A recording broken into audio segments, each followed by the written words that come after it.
আপনারা আমাদের পতাকা আগরতলা সহকারী হাই কমিশনের গেট ভেঙে সেটাকে ট্রেনে নামিয়ে ছিঁড়েছেন। এটা তো প্রচন্ড আঘাত, করোনার আঘাতের চাইতে বড় আঘাত দিয়েছেন আপনারা। এইটা এই বাংলাদেশের মানুষের তাদের যে তেজোদ্দীপ্ততা, তাদের যে দেশ রক্ষার অন্তর্নিহিত শক্তি, তাদের যে প্রাণের উন্মাদনা, এই প্রাণের উন্মাদনা ভারত কখনোই টের পায়নি। আপনাদের যদি অশুভ ইচ্ছা থাকে আমরাও তাহলে বলবো আমাদের যে নবাবের এলাকা বাংলা, বিহার, উড়িষ্যা, আমরা সেইটা দাবি করব। যদি আপনারা এই রকম ভাবে একের পর এক বাংলাদেশের বিরুদ্ধে আগ্রাসী ভূমিকা পালন করেন। শুভেন্দু বাবুরা তারা তাদের সমাজকে বিভাজন করা, তারা নিজ দেশের মুসলমানদেরকে শত্রু গণ্য করা, নিজ দেশের শিডিউল কাস্টকে শত্রু গণ্য করা, বৌদ্ধ খ্রিস্টানদেরকে শত্রু জ্ঞান করা, শিখদেরকে শত্রু জ্ঞান করা, এই নীতি অবলম্বন করেছেন ভারতের শাসক গোষ্ঠী, সাম্প্রদায়িক শাসক গোষ্ঠী। তাদের গানের কোরাসের সাথে মিল রেখে এখন কথা বলছেন মমতা ব্যানার্জি, যাকে আমরা মনে করতাম এই অঞ্চলের একজন অসাম্প্রদায়িক রাজনীতিবিদ, কিন্তু তিনিও নন। তিনিও অত্যন্ত গভীরে সেই কট্টর ঘৃণা ছড়ানো হিন্দু মৌলবাদী বা কট্টরবাদীদের গলার সাথে তাদের সাথে সুর মেলালেন। তার প্রমাণ তো আছে নানাভাবে। পশ্চিমবঙ্গে মুসলমানদের হার হচ্ছে 25%, অথচ সরকারি চাকরিতে মুসলমানরা সরকারি চাকরিতে আপনার তারা চান্স পায়, সুযোগ পায় মাত্র 1%, সেটারও কম কোথাও। তাহলে মমতা তো কখনোই আপনার সেকুলার ছিলেন না, কখনোই ধর্মনিরপেক্ষ মানবতাবাদী মানুষ ছিলেন না। আমরা জোর গলায় বলতে পারি বাংলাদেশের মানুষ, আমরা যে যাই রাজনীতি করুক, এক শেখ হাসিনা ছাড়া যে যাই রাজনীতি করুক, আমরা অন্য ধর্মের প্রতি ঘৃণা ছড়ানো, বিদ্বেষ পোষণ করা, এইটা আমরা কখনোই করিনি। দুর্গাপূজা আসলে তো মনে হয় আমাদেরও আনন্দ লাগে। আমাদের হিন্দু ধর্ম সম্প্রদায়ের যারা নেতৃবৃন্দ আছেন, আমরা তাকে কখনো ফান করে, রসিকতা করে অথবা সিরিয়াসলি বলে এবারের পূজার নাড়ু কই, মিষ্টি কই, লুচি কই, ভাজি কই, ওরা এনে দেয় বা ওদের বাসায় যায়, পূজা মণ্ডপে যায়। এই দৃষ্টান্ত অনেক পুরনো। এদেশে যারা ইসলামী রাজনীতি করেন তারাও কিন্তু সাম্প্রদায়িক কথা বলেন না, অন্য ধর্মের প্রতি আক্রমণ করে কোনো কথা বলেন না। এটাও আমাদের ঐতিহ্য, কারণ আমরা ওই ঐতিহ্য মেনে ধরছি। যখন বাংলার স্বাধীনতার জন্য নবাব সিরাজউদ্দৌলা লড়াই করছেন, তার প্রধান সেনাপতি মোহনলাল একজন হিন্দু মুসলমান একসাথে ব্রিটিশ বিরোধী লড়াইয়ের ঐতিহ্য এই বাংলার নবাব থেকে শুরু করে আজ পর্যন্ত এই ঐতিহ্য বজায় রয়েছে।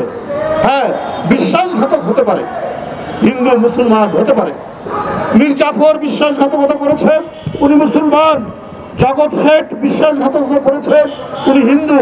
সেটা অল্প কিছু মানুষ, কিন্তু নবাবের প্রধান সেনাপতি উনি তো হিন্দু, এবং নবাবের জন্য লড়াই করতে করতে নিজের জীবন দিয়েছে মোহনলাল।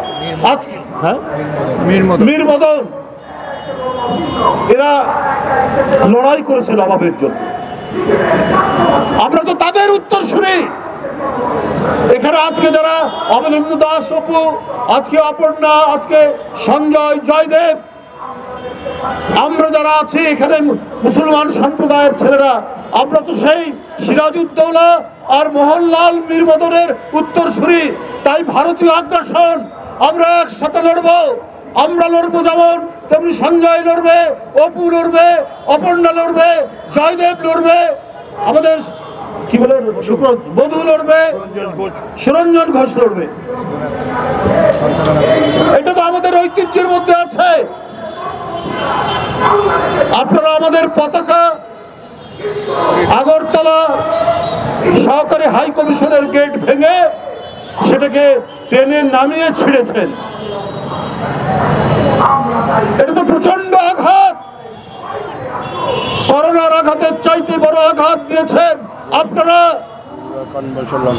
ভারতের সাম্প্রদায়িক শাসক গোষ্ঠী। আমরা কি এইটা ভুলে যাব? আমরা কেউ হিন্দু, মুসলমান, বৌদ্ধ, খ্রিস্টান, এই যে বৌদ্ধ সম্প্রদায়ের অপু এখানে দাঁড়ানো আছে, কই অপু এখানে দাঁড়ানো আছে, দেখুন দিলীপ বড় আছে। আমরা কোনোদিন ভুলে যাব না। আপনারা আপনাদের মিডিয়া কে একজন সুমন, এক ভদ্রলোক, মানে অহর্নিশি ক্রমাগত ভাবে তিনি মিথ্যা অপপ্রচার করে যাচ্ছে। আমি তাকে একটা ভদ্রলোক বলেই মনে করতাম, দেখতে শুনতেও সুন্দর, কিন্তু মনটা এত অসুন্দর। বাংলাদেশের গোপালগঞ্জে একটা পরিবারে আগুন লাগিয়ে 5 জন পুড়ে মেরে ফেলা হয়েছে, ওইটা তিনি ফলাও করে প্রচার করছেন। বলুন আপনারা, গোপালগঞ্জে কোন হিন্দু পরিবার এর মধ্যে আগুনে পুড়ে মরেছে? কেউ পুড়িয়ে মেরেছে? এত বড় মিথ্যা, এত বড় অপপ্রচার। ভারত বলে গণতান্ত্রিক দেশ, ভারত বলে সেকুলার দেশ, ভারত বলে ধর্মনিরপেক্ষ দেশ, আর তাদের মিডিয়া আজকে খেয়ে না খেয়ে বাংলাদেশের বিরুদ্ধে অপপ্রচার করছে। শুভেন্দু বাবুদের তল্পি বাহক হয়েছে। ওখানে যারা সত্যিকারের প্রগতিশীল, অসাম্প্রদায়িক, তারা এই সমস্ত মিডিয়াকে বলে কি জানো, গদি মিডিয়া।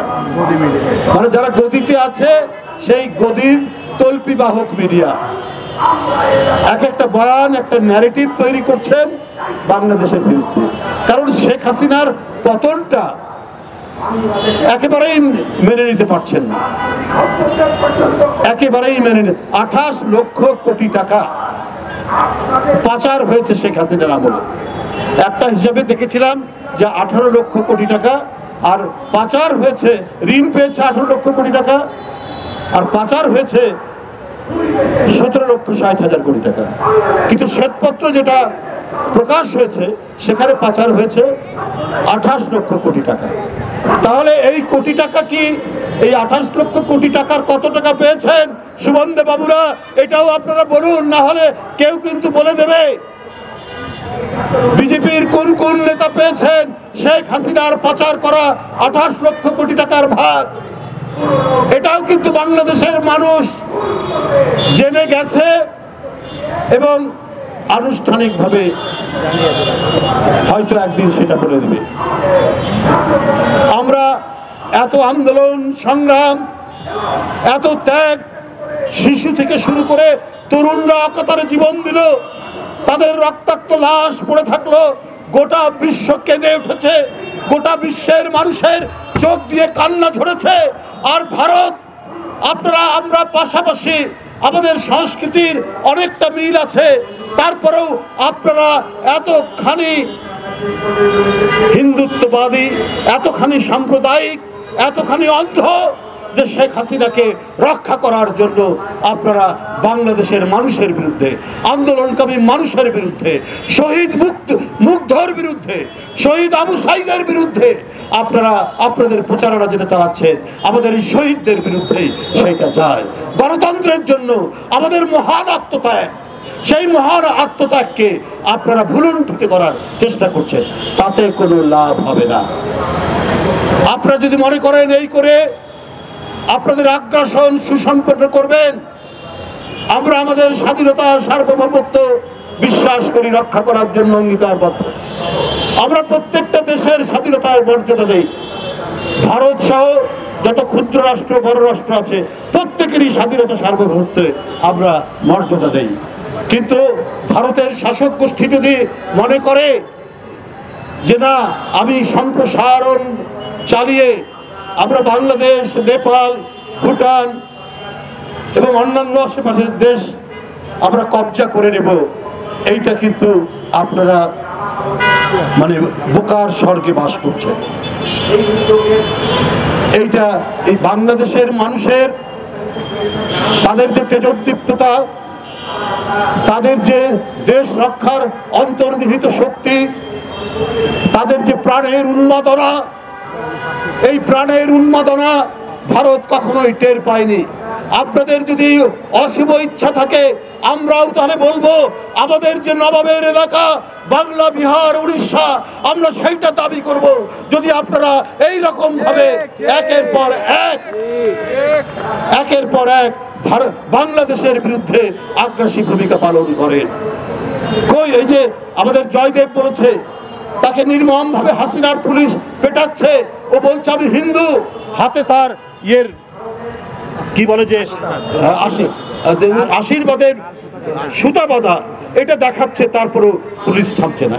এই যে আমাদের সঞ্জয় 4টা ফার্স্ট ক্লাস, শুধু ছাত্রদল করে বলে, শুধু বিএনপির রাজনীতি করে, ছাত্রদল করে, তাকে বিশ্ববিদ্যালয়ে সুযোগ দেওয়া হয়নি।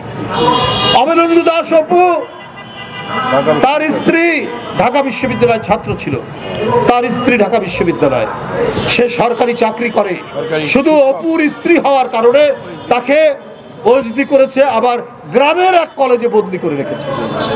শেখ হাসিনার জুলুম থেকে জাতীয়তাবাদী মুসলমান, হিন্দু কেউ রক্ষা পায়নি, কাউকেও রক্ষা দেওয়া হয়নি। আপনারা শুভেন্দু বাবুরা, উনি শুনেছি এর আগে নাকি অন্য দল করতেন, প্রায় দল বদল করেন। নীতি ছুট, দল ছুট লোক, আদর্শ ছুট লোক, এদের যে কোনো আদর্শ থাকে না, সেটা ওই শুভেন্দু বাবুর বক্তব্যের মধ্যে দিয়েই আমরা পাই, যেটা ইউটিউবে আমরা দেখি। যাই হোক, উপস্থিত বন্ধুরা, আজকে সারা বাংলাদেশের মানুষ জাগরিত, তাদের মনের যে জাগরণ দেশ মাতৃকা রক্ষার জন্য। এখানে হিন্দু, মুসলমান, এই মৃত্তিকায় যাদের জন্ম, এখানে যেমন আমার জন্ম, শাইনের জন্ম, সবুর জন্ম, এখানে অপর্ণার জন্ম, এই মাটির সন্তান তারা, এখানে সঞ্জয়ের জন্ম, এখানে অপুর জন্ম, এখানে আমাদের আরো যারা নেতৃবৃন্দ আছেন সবার জন্য। ওরা এই দেশকে অন্যের গোলামীর কাছে বিক্রি করবে কেন? এখানে যদি সিরাজউদ্দৌলা আর মোহনলাল একসাথে লড়াই করতে পারে দেশের মুক্তির জন্য, দেশ রক্ষার জন্য, ঠিক একইভাবে আমরা হিন্দু মুসলমান আমরা লড়াই করব, দিল্লির দাসত্বকে খান খান করে দেব।